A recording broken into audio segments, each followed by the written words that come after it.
Hey, folks, welcome to the strategy session. I am joined tonight by Stuart Stevens. Stuart, how are you? Good to Hey see you. guys, good to see you. And the great Joe Trippi. We are sans Reed Galen tonight. He is in transit, but we're going to try to have a conversation this evening about what we think is one of the biggest matters before us. It's one of those things I call boring but really important. And the boring but really important is the fact that in about a month, the American economy is going to fly off a cliff like Thelma and Louise, plunge into a terrible canyon, catch on fire, and kill everyone. That is because Kevin McCarthy and his majority in the House are doing everything they can to frame up a killing off the debt limit increase as a meritorious thing that will be a conservative decision, but it is going to crash the economy. And I'm not putting too fine a point on this. When our full faith and credit is in danger, it will cost you more. It will wreck jobs. It will wreck your pension, your 401k. Job growth will go south in the worst possible way. It is bad on every conceivable level. So, with that, I wanted to ask my expert colleagues here, Stuart, what do you think is going to happen? Is Kevin going to blink? Is Joe Biden going to win? You Is know, McCarthy going to sit on the sidelines? I'm in this very weird position of being optimistic here. I kind of forgotten what it felt like. I think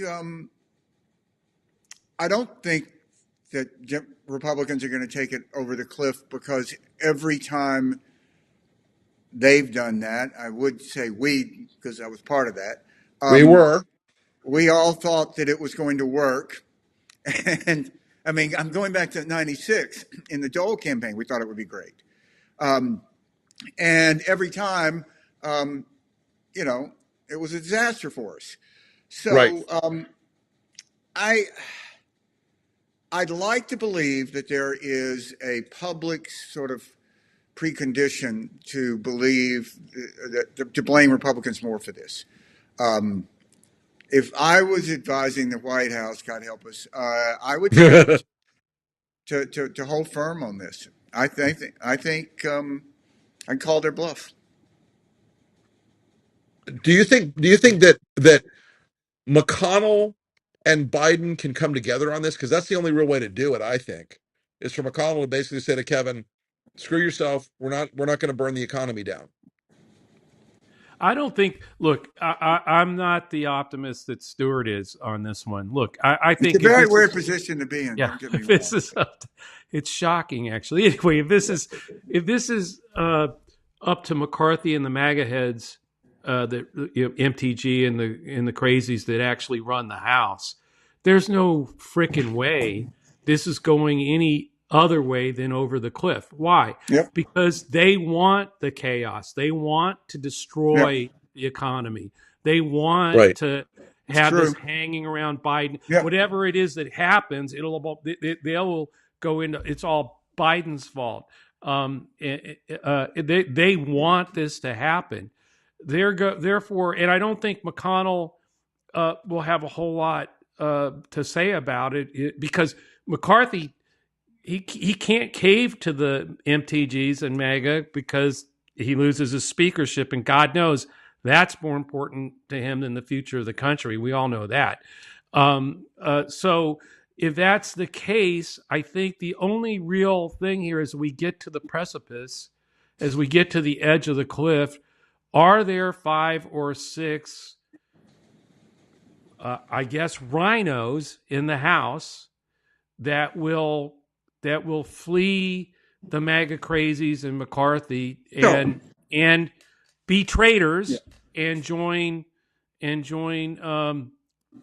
with the Democrats to actually pass a clean bill in the House of Representatives. Otherwise, I don't see any way it happens. I Well, think listen. McCarthy is a chicken shit, and he will cave to them. And MTG holds all the cards. We all know that. And Matt I Gates think. and all the Well, and crazy.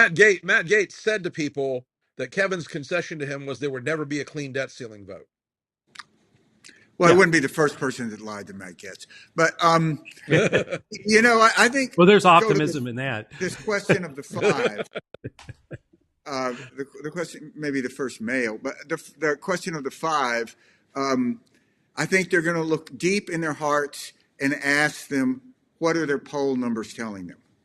And when those are up for reelection in those tight districts, if their numbers show that it will hurt them, I think they'll do the selfish thing, which Right. Save their be own the right asses. thing. Yeah. Yeah. But I mean, But with that's what I Kevin, think it'll take. It's not going to take McCarthy. I mean, that's McCarthy's not going to cave. It's whether 5 or 6 or 10 Well, Republicans of the House decide, hey, you know what? I'm not. They may want to take this over the cliff, but I'm not going over with it. so In guys, let me ask you a question here. Did you see McCarthy's shockingly, I thought, strong statement on Ukraine when he I was over in I Israel? all I could think of was that guy must really want to get his ass whipped by MTG and the rest of them when he gets back, because that was I was like, where's Kevin McCarthy? What have you done with him, and why does this guy look so much like him? I mean, I it had was really kind of remarkable. yeah. Did you see that, Joe, where he came yeah. out? Yeah, I don't know what to make of it. It's probably jet lag. But that is, again, not to be optimistic, but it is awfully good to have that out there, Yeah. Right. even if it doesn't get said again. Well, and I hope it makes very clear the stakes of what's going on. I hope he really believes it. I hope he does. Oh, I do Um, think. I think almost all of them believe it. yeah. I don't think Marjorie Taylor Greene does, um, but I just there's this weird Putinism inside the Republican Party that keeps growing and growing and growing. I Um, mean, we've seen this all over Europe, spreading all over Europe, and we've seen it have to be pushed back on repeatedly in the last few years. But it seems to me that we're at a point of inflection in Ukraine where the spring offensive is about to begin. The Russians have spent every man, missile, and dollar or ruble that they have. no, And it strikes me that I mean I'm not foolishly optimistic. I'm guardedly optimistic that we're going to see a big Ukrainian advance. We're going to see a big push forward on the part of the Ukrainian military, and they may end up taking Crimea in the coming weeks. They may end up basically taking back every God, bit that of would be great. territory. Oh, it'd be amazing. Basically, every bit of territory they lost from Putin since 2014. Um, I mean, and what do you think the Republicans do if it ends up being a Ukrainian victory? I mean, they're going to all just rewrite history and all pretend that they never listened to Matt or Marjorie or Rand Paul or Well, any of those other idiots. I think they'll say, "See, we were right. They didn't need a blank check. They were able to do it with what they had." Right. And now we can limit this, and that's great. Yeah. Now we can turn it off. Yeah. Now we Yeah, right. They've won. We're good. I think they'll say we're proven right. See, they wanted to keep Yeah. doing this stuff, and they'll probably say, "Well, it's because we told them that there wasn't going to be an unlimited amount that they knew they had to go ahead and strike now, or some craziness like that." Yeah, I mean it. They really are in a no lose situation if you live in a weirdly bizarro world media bubble like the Republicans in the MAGA caucus do. So you know, moving on from Ukraine and Kevin and I mean, look, folks. Once again, I encourage anybody who really cares about whether the economy stays together to call your member of Congress. It is important right now. Tell them to stop playing games. Um, but in the meantime, I want to get back to playing games and talk a little bit about um, where I saw this weekend. I'm going to tell you guys a quick story. I was at the Correspondence Center this weekend, and I was at all the parties, blah blah blah, beforehand, the night before, and the Joe night and I of. didn't get invited, but Yeah. We're I know. yeah. I'm We're somehow deadbeats. like I somehow just got Over the hill. pulled the lucky card this year. But I got to tell you, a lot of reporters, a lot of these very smart Washington people, before that night, all of them were like, well, he's probably going to screw it up, and that means Trump will win, and it's doomed, and Biden can't do it. He's too old. He's too tired. I don't know if about you guys, but watching that speech in the room, first off, it was the product of a great speech writer, Yeah. and second off, it was a really fine performance on Biden's part. It was funny, it was light, it was smart. What did you guys think of it? I think it was the exact contrast that he had to lay out. I mean, it put it right out there, and he did a great job with it. And I think the real question is, Biden clearly gets what this is really about. It is freedom versus less freedom, Right. rights versus Yeah. fewer rights. But what you're saying, the reaction in the room, it just tells me that the press still, journalists still do not get what this is really about, that's what the Right. stakes are. They're still reporting it like there's two But normal parties. It's what right. Tom Nichols said. If we're at the point where the press is going to report that the Trump Biden fight is just another normal campaign for Right. president, R versus then, D, then basic bitch yeah, then we're election. screwed. Democracy's already in the shitter, right? And I think that's right. It still just points to when the hell are these guys going to get what this is really about? It's fight for your freedom, damn it, or lose it all. Right. What'd you think of the speech, Stuart? Look, I've been struck by how Biden rises to the moment. And Yeah, when you think about it, I mean, I've always thought in the presidential campaign, there's, a few moments you had to win. You had to win your acceptance speech. You had to win a the debates, Mm-hmm. and he was. I didn't think he was fantastic in the debates, but he was not terrible, and Right. he was the right contrast to Trump, who was insane. So, you look at his State of the Union speeches. I think they've all been very successful. I think that there's something about him. First of all, to do something like the White House Correspondents' Dinner, you have to enjoy it, and you have Yes. to have fun and you have to make fun of yourself, which he did. It's got to be. Yep. You can't get up there and go, "Oh God," Otherwise, it's like telling a joke underwater or something. So he likes these Washington moments. That's part of his culture. The guy's been in this office. He's 19. Right. So he has a respect for the sort of moment, and he embraces it. He doesn't try to make these petty points like Trump did. And I don't know. I have no idea what goes on inside that White House, but they seem to be able to have a schedule that works for Biden. Right. So you look when he was over in Ireland at that great event that he did. Mm-hmm. Dropkick mm, Murphys as the yeah, as the Right. ball, and those are, I mean, those are big moments. And They I know the think, client.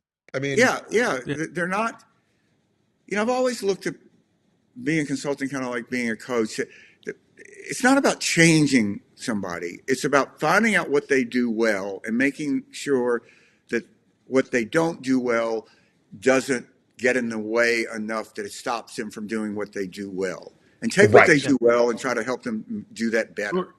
Stuart, I Um, think I think that's right. I think this is all, what he says, and he said in the very beginning of his first race that it was a fight for the soul of the nation. I think yeah, he fervently believes yeah, it. he I believes actually that. think the White House, those folks kind of resisted that. We don't want to get into the democracy 100%. autocracy thing until like Right. the very end of 2022 when they finally let him loose and let him go out on this, and he did. Yeah, I never And, thought about that, but I bet you're and right. Yeah, right, and now I think instead of at the end, they're letting him talk about what really matters, why he's really in this, and I think Right. that's critically, that authenticity, that it really yeah, goes to his core is always the most important thing when you have a client or if somebody you're advising is to get down to their authentic, what it is that's driving them and let them go with it. Mm-hmm. And I think that's Right. what happened that's what happened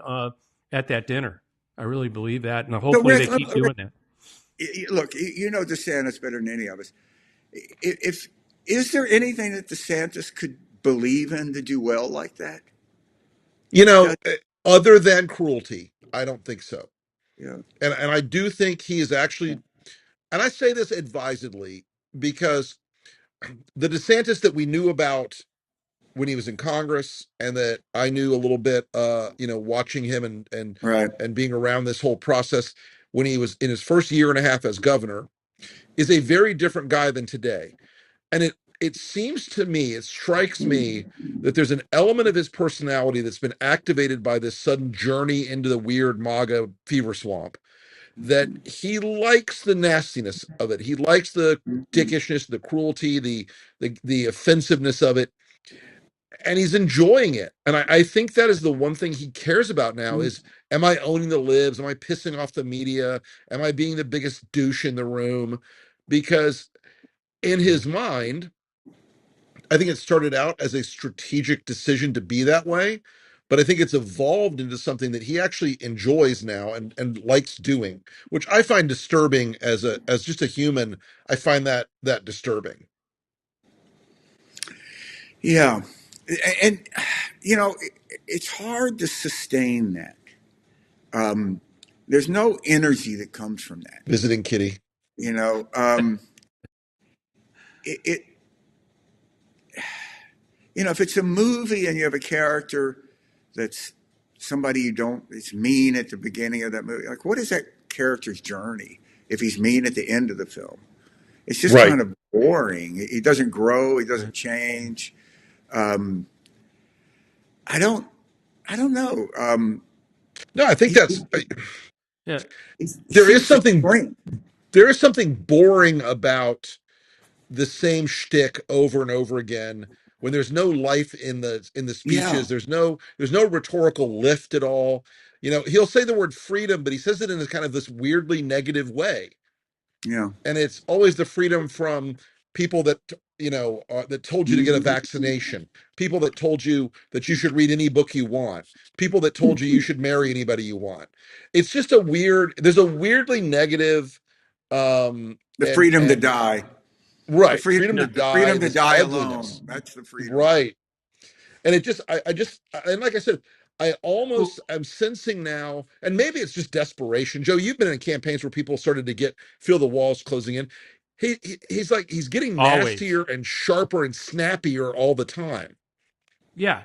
No, you can feel like the walls are closing in on him, and he can't handle it. I mean, that's Right. which makes him go even deeper into the Right. attack Disney, whatever. I mean, it's like he can't figure out how to take Disney on, so he's going to just ratchet it up, right? And it just digs him deeper and deeper into the problem that you're talking about, where there's in the end, if you're in a more freedom versus less freedom fight, and you're right, Rick, the way he talks about freedom is clearly in the less freedom frame, right? I don't see how he pulls out of that. It doesn't work for him. Right. And by the way, it doesn't work for Trump either in the end, I think, particularly if the two Work. of them keep going at it. So I think Biden really did lay out the contrast in that speech in a way that hopefully other people in the room, I'm talking about journalists now, understand a little bit better what the stakes are as I they will hear I will say, DeSantis yeah, and Trump go through this. I will say this. The reaction in the room with 1,500 journalists or whatever it was, to the speech was a night and day difference to the sort of pregame down note about it. Mm-hmm. People were like, "Oh my That's God, good. I can't believe that he was so good." Um, and I think ending it with the Dark Brandon joke was in the best traditions of the Yeah. press dinner, That's weirdly because Yeah. important too. You yeah, know. weirdly important, and it really, I mean, people just lost their minds when he did the Dark Brandon bit. It was just so spot on, and it was really quite remarkable. So, moving on to another topic that is near and dear to everybody's hearts right now, um, the orange elephant in the room. I want to get your guys' take on on what it means that CNN, after Uh, 8 years of this shit, is giving Trump a 90-minute town hall next week with Breonna Keeler, who I like, who is smart, who is a sharp reporter and a sharp analyst, but an hour and a half uninterrupted.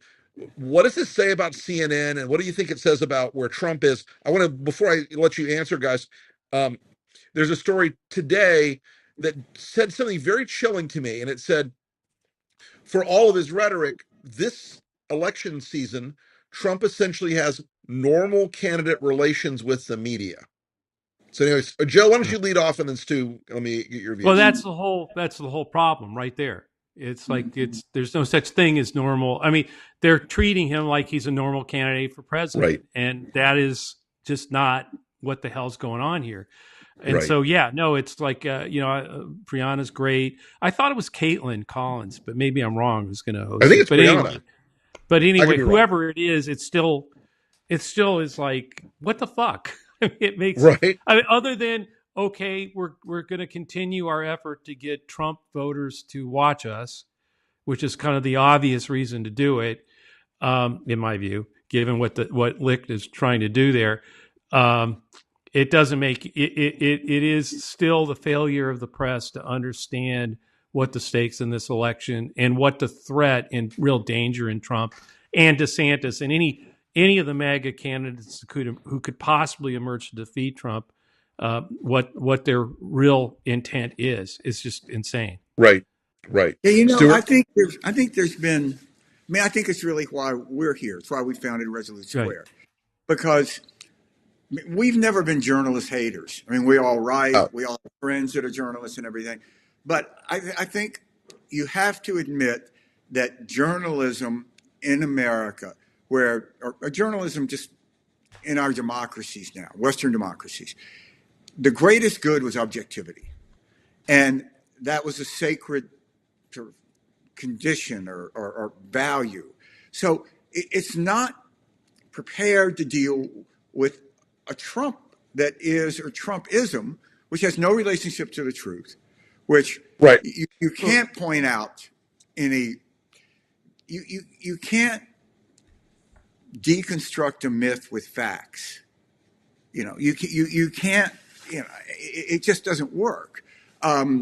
And it is, to me, a classic moment that you see where autocracies use the values of democracy to end democracy.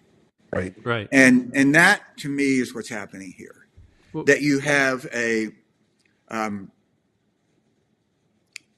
a Trump who knows how to manipulate the press.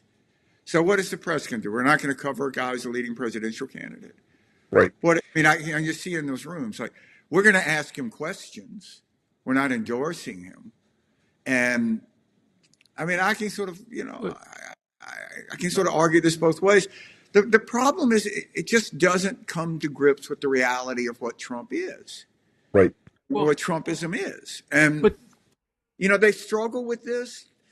They're still struggling. I mean, like that whole reluctance to just say he's lying, which, but I think now but the Times is over that. But Yeah, I Stuart, think this they is the finally same got to it. problem with them trying to how they cover the debt ceiling crisis, right? It's like they cover like there's two parties both honestly Right. trying to get to a Yeah. negotiation to some kind of a solution to the debt crisis. When the reality is, no, the No, Republicans have no McCarthy and one side MTG. wants to burn it down, one side wants to Yeah, solve the problem. yeah, and they don't report it that way. I don't mind them doing the Trump thing if it's in that kind of a context. Right. Why are you trying to destroy democracy? I mean, to really call it out, but they don't do that. They actually treat like they're treating the debt crisis is like McCarthy's got a legitimate gripe. He doesn't. It's bullshit. No, it's and again, folks, just to go back, Kevin McCarthy and every other Republican voted 3 times under Trump to raise the debt ceiling, particularly because Trump was spending money like a drunken sailor the entire time he was in office. So all this sudden fiscal responsibility is like the guy who goes out on a cocaine and hooker binge, and then says the next day, I'm like, I better cut back on my credit card spending because it's just, it's madness. Not that So there's anything wrong with that, but anyway. no, I listen, I'm Yeah, not hating. I'm not hating. I'm we're not not we're not judging. we're not I'm not passing judging. judgment here. So I mean, speaking of Matt Gaetz, But so look, let me ask you this. So you run CNN. How would you deal with it? What advice would you give? well, first off, I'd never give Trump a live show. That's I'd never interesting. give him a live show. I would No, insist on doing it in such a way that it could be fact checked and edited back, because Trump will go out there and he will lie again and again and again and again, and there's no way that once the lie is out the door, there is no chance to correct it or fix it or have anybody hear the actual story, especially because there's a dynamic with Trump. If a reporter says, but Donald, that's not true, he then launches into the whole, you're just fake news. These are and that reality distortion field that's around Trump voters will not be broken by live television shows with him able to lie and lie and lie, and the only fact corrections are all post hoc. Yeah. Right. You should write that. You should write like I'm not. advice to CNN, because no one has said that. That would be a That's a good very, point. I may do that. I may yeah, do that. because Yeah, because I that think that's. alone is a good sort of building block to begin to structure a coverage. Yeah. Um, I'm not sure yeah, I would ever. I yeah. would ever give not just the live thing, but ever do just Trump. I mean, I understand doing Trump, DeSantis, and somebody. I mean, like literally having some kind of a forum or something or a town hall with 2 or 3 people, but giving Right. him a whole hour. And you know what he's going to do. I mean, no matter, as Rick says, no matter what you say, it's going to be fake news, a hoax. Right. It's a deep So state, and you play out this to out. get So me. Joe, so what do you do with it's September 2024 and there's a Trump kickoff rally. How do you cover that? Do you do split screens with? Do you not cover that live? Do you just Well, shoot it and then correct it? I don't think you cover it by starting with the 3 hours of looking at his plane, just sitting there on the tarmac, uh, yapping breathlessly about. I mean, come on, it's the way they cover this stuff that is so like falling right for the Trump trap. It is And they it keep, is and it's so about true, eyeballs. Joe. Let's like face reality here. It's about freaking eyeballs, and they know the MAGA Yep. eyeballs will be glued to that plane, glued to him, and so hey, let's give him an hour, and that's where I have the problem. I just think the coverage is over the top. They didn't learn a thing from 2016. Nope. Neither did any of his opponents on the Republican side because they're all Oh doing my the same God, crap. no. I mean, those guys are flailing around right now in a way. I mean, uh, we should want the primary to last a little longer. And everybody's sort of like, oh, DeSantis has fallen. DeSantis isn't having a good run. But the truth of the matter is, while DeSantis has declined precipitously, the rest of them are plunging into the not just the single digits, but the low single digits. I mean, do you guys see a predicate for Pence, Asa, and the rest of these cat and dog candidates to even stick with this thing at this point? I honestly don't. Well, I think A's is different because he has. I mean, look, Bill Wells stuck it out, and he was getting a consistent 9-10%. Right. You're in a different. You're running for a different reason. Um, That's true. I, I thought that Nikki Haley speech on abortion was the weirdest thing. I don't know if you guys read it.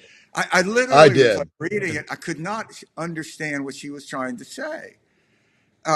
We have to change how we talk about abortion, it was like, it's just so weird. I mean, if you had been a teacher and she turned in that paper, you would have written at the top, what are you trying to say?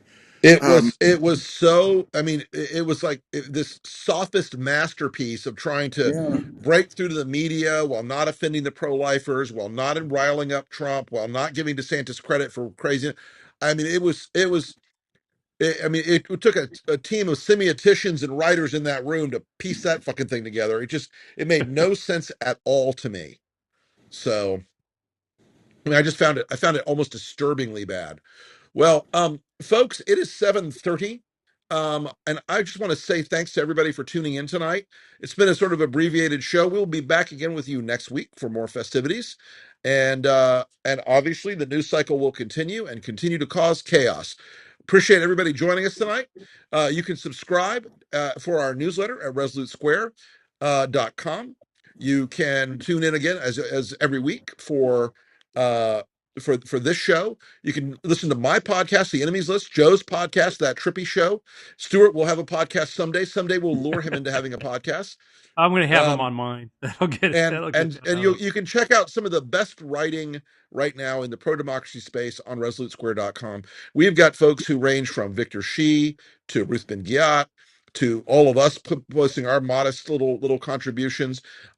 But folks who are really thinking about the challenge of democracy ahead, thinking about how we can raise our voices and organize and push forward in a time where the threats to democracy will be at a level next year that no one had imagined was possible.